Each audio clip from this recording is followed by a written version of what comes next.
मुल्ला अब्दुल सलाम लिखते हैं कि एक रोज सुबह के वक्त जब हम खैमे के अंदर बैठे हुए थे कि बहुत से फौजी हमारे खैमों के अंदर आए और 10-10 कैदियों को जंजीरों और बेड़ियों से बांधकर बाहर ले गए। हम आपस में तरह तरह की कियास आराइयां और तबसरे कर रहे थे। कोई कह रहा था कि हमें रिहा किया जा रहा है, कोई कहता था कि नहीं, किसी और जगह मुंतकिल किया जा रहा है। गर्ज जितने मुंह उतनी बातें थीं। इसके बाद बारी बारी कैदियों के सर, दाढ़ियां, मूंछें और भवें मूंड दी गईं। इस तरह मेरी बारी भी आई और मेरे लिए ये मरहला मौत से सख्त था। मेरी दाढ़ी, भवें और सर के बालों को बिल्कुल काट दिया गया। जब मैंने इन अमरीकी फौजियों को रोकने की कोशिश की तो मज़ाहमत पर मुझे जोरदार थप्पड़ खाना पड़े। इसी के दूसरे दिन मुझे फिर तफ्तीश वाले कमरे में ले जाया गया। ये कंधार में मेरी तफ्तीश का आखिरी मरहला था। तफ्तीशकार ने मुझे बताया कि 1 जुलाई को ग्वांतानामो बे के लिए आपकी परवाज होगी। हम सिर्फ उन कैदियों को ग्वांतानामो बे भेजते हैं जो मरते दम तक वहीं रहेंगे और मौत के बाद भी ये गारंटी नहीं कि उनकी मैयत वतन वापस लाई जाएगी या नहीं। अब ये आपके पास आखिरी मौका है, बताएं घर जाना है या ग्वांतानामो बे।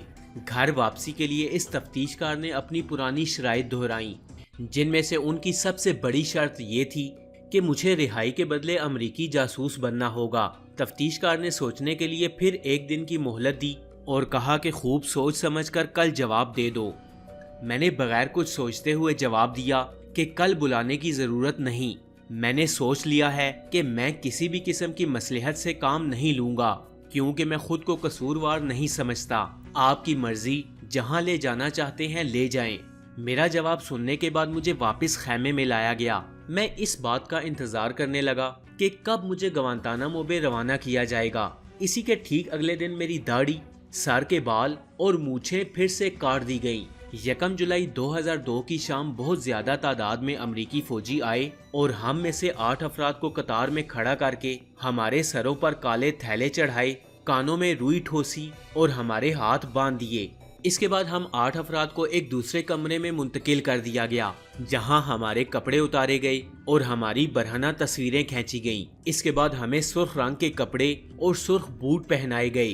हाथ पाँव में हथकड़ियाँ और बेड़ियाँ डाली गईं। ये हथकड़ियाँ इतनी सख्त थीं कि हम अपने हाथों को हरकत तक न दे सकते थे।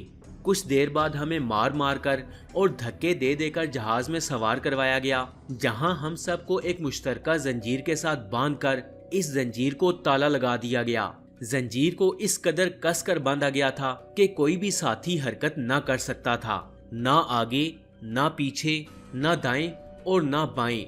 यहाँ हमें एक नए अजाब ने घेर रखा था। जहाज ने उड़ान भरी। हर कैदी के सामने 2 फौजी खड़े हो गए। वक्त गुजरने के साथ साथ कैदियों की फरियाद भी बढ़ती गई। मेरे साथ ही बंधे हुए खैरुल्लाह खैरख्वा, जो साबिक गवर्नर हरात थे, इन्होंने कई बार हाथों में तकलीफ की शिकायत की, मगर सब कुछ बेसूद था। मैं भी सख्त अजियत से दोचार था। कमर टूटती महसूस हो रही थी। पाँव में इतना शदीद दर्द था कि जैसे किसी ने काट दिए हों। हम सब के हाथ पांव सूज गए। हथकड़ियां और बेड़ियां हाथों और पांव में चुभ रही थी, जिनको उतारते वक्त अमरीकियों को भी दिक्कत हुई। हमें जहाज से एक एक करके उतारा गया, फिर एक दूसरे के पीछे बांधकर गाड़ियों में ठूंसा गया। इंग्लिश और अरबी जबानों में हरकत ना करने का हुक्म बार बार सुनाया जाता और अगर कोई हरकत कर दे तो एक जोरदार लात इसका मुकद्दर बन जाती। इसके बाद हम सबको गाड़ियों से उतारा गया और सीधा एक क्लिनिक ले जाया गया, जहां सारे कैदियों के एक्सरे कराए गए। इसके बाद हमें एक तफ्तीशी कमरे में ले जाया गया। जब मेरी बारी आई तो पहले मुझे इस कमरे में बांधा गया। फिर कुछ देर बाद एक शख्स आया जो फारसी बोलता था। इसने पूछा, कैसे हो? मेरा नाम टॉम है। मुझे यहाँ तफ्तीश के लिए मामूर किया गया है। मैं सख्त थका हुआ था, बात ना कर सकता था।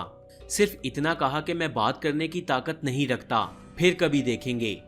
मगर इसका बात करने का इसरार बढ़ता रहा। मैंने सोचा कि पहले ग्वांतानामो बे भेजे जाने से डरता था और अब डर किस बात का है, बल्कि अब तो मैं अपनी मौत को अपनी जिंदगी पर तरजीह देता था। टॉम जितना इसरार करता गया उतना ही सख्त होता गया, हत्ता कि वो मायूस होकर वापस पलट गया। कुछ देर बाद कुछ फौजी आए और मुझे रवाना कर दिया। हम सब कैदियों को उस कैद खाने में ले जाया गया जो एक कंटेनर से बनाया गया था। यहाँ हमारे हाथ पांव खोल दिए गए। एक फौजी हमारे पास आया और कैदियों को पहले से तैयार किया गया खाना दिया। یہاں خوشی کی بات یہ تھی کہ 5 مہینے کے بعد پانی ملا جس سے ہم وضو کر سکیں۔ میں نے جلدی جلدی وضو بنایا، نماز پڑھی اور سو گیا۔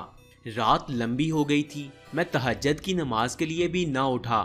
فجر کی نماز تک گہری نیند سوتا رہا۔ یہاں نہ تو فوجیوں کی آواز تھی اور نہ ہی کتوں کے بھونکنے کی۔ صبح ہوئی، میں نے نماز پڑھی اور قیدیوں کے درمیان گپ شپ کا سلسلہ شروع ہو گیا۔ اچھی بات یہ تھی کہ اندر بلاک میں باتوں پر پابندی نہ تھی۔ ہر قید خانے کی لمبائی تقریباً 6 فٹ اور اونچائی 4.5 فٹ تھی۔ جستی چادر کی ایک شیٹ قید خانے کے درمیان میں ویلڈ کی گئی تھی جو چرپائی کا کام دیتی تھی۔ بیت الخلا قید خانے کے اندر ہی بنایا گیا تھا، گویا نیند، خوراک، نماز اور رفع حاجت جیسی ساری ضرورتیں اتنی سی مختصر جگہ میں پوری کرنی ہوتی تھیں۔ اس جگہ کو آپ پنجرے کا نام دے سکتے ہیں۔ 2 پنجروں کے درمیان آہنی جالیاں تھیں۔ رفع حاجت کے وقت بہت مشکل پیش آتی تھی۔ کوشش ہماری یہ ہوتی تھی کہ ایک دوسرے سے پردہ کر سکیں۔ ہم جس پرواز میں آئے تھے اس میں 7 افغانی بھائی تھے جبکہ باقی عرب تھے۔ 24 گھنٹوں میں صرف 15 منٹ واک کی اجازت ملتی۔ اس دوران بھی ہاتھ پیچھے باندھے ہوتے تھے۔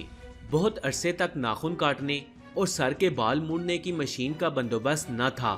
کھانا بہت کم ملتا تھا اور کبھی کبھار تو ایسا بھی ہوتا کہ پورا مہینہ ایک مرتبہ بھی پیٹ بھر کے کھانا نصیب نہ ہوتا۔ بھوکا رکھنے کی وجہ سے اکثر قیدی بیمار رہتے تھے۔ کھانا امریکی فوجی تقسیم کرتے تھے اور اس تقسیم کا کوئی بھی قانونی اندازہ نہیں تھا۔ پلاسٹک کے لفافوں اور برتنوں میں خوراک تقسیم کی جاتی تھی۔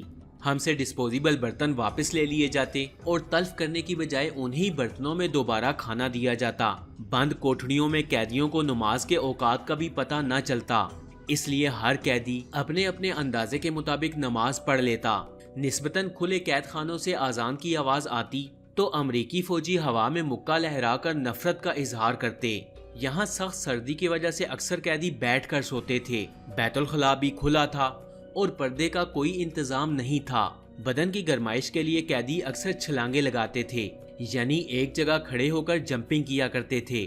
واش روم میں نہ تو ٹوائلٹ پیپر ہوتا اور نہ پانی، اس لیے اکثر قیدی پینے کا پانی اپنی صفائی کے لیے رکھ دیتے اور پانی بھی اس لیے کم پیتے تھے تاکہ پیشاب نہ آئے۔ اسی وجہ سے روٹی بھی کم کھاتے تاکہ رفع حاجت کی ضرورت پیش ہی نہ آئے۔ ایک دن اچانک ایک فرینچ کٹ داڑھی والا تفتیش کار آیا اور اس نے مجھے کہا کہ میں آپ کے لیے خصوصی طور پر واشنگٹن سے آیا ہوں۔ یہ میرے قریب آ کر میرے ہاتھوں اور پاؤں کو ایسے دیکھنے لگا جیسے کوئی ڈاکٹر ہو۔ میرے زخموں کے نشانات دیکھ کر افسوس کرنے لگا اور پوچھنے لگا کہ ان ظالم امریکیوں نے آپ کو اتنا سخت باندھ رکھا تھا، ان کو رحم کیوں نہ آیا؟ اس کے بعد اس نے میری طرف دیکھ کر کہا کہ میں آپ کے لیے بڑی خوشخبری لایا ہوں، اور وہ خوشخبری یہ ہے کہ ہم نے آپ کے لیے $5 ملین مختص کیے ہیں۔ آپ اپنا بینک اکاؤنٹ نمبر دیں، اس رقم پر صرف اور صرف آپ کا اختیار ہوگا۔ آپ کے پاس گاڑی ہوگی، اپنا ذاتی بنگلہ ہوگا اور آپ کا شمار کابل کے امیر ترین لوگوں میں ہوگا۔ میں نے سوال کیا کہ میرے اوپر اتنا احسان آپ کیوں کرنا چاہتے ہیں؟ فرینڈز، ملا عبدالسلام کی کہانی ابھی جاری ہے۔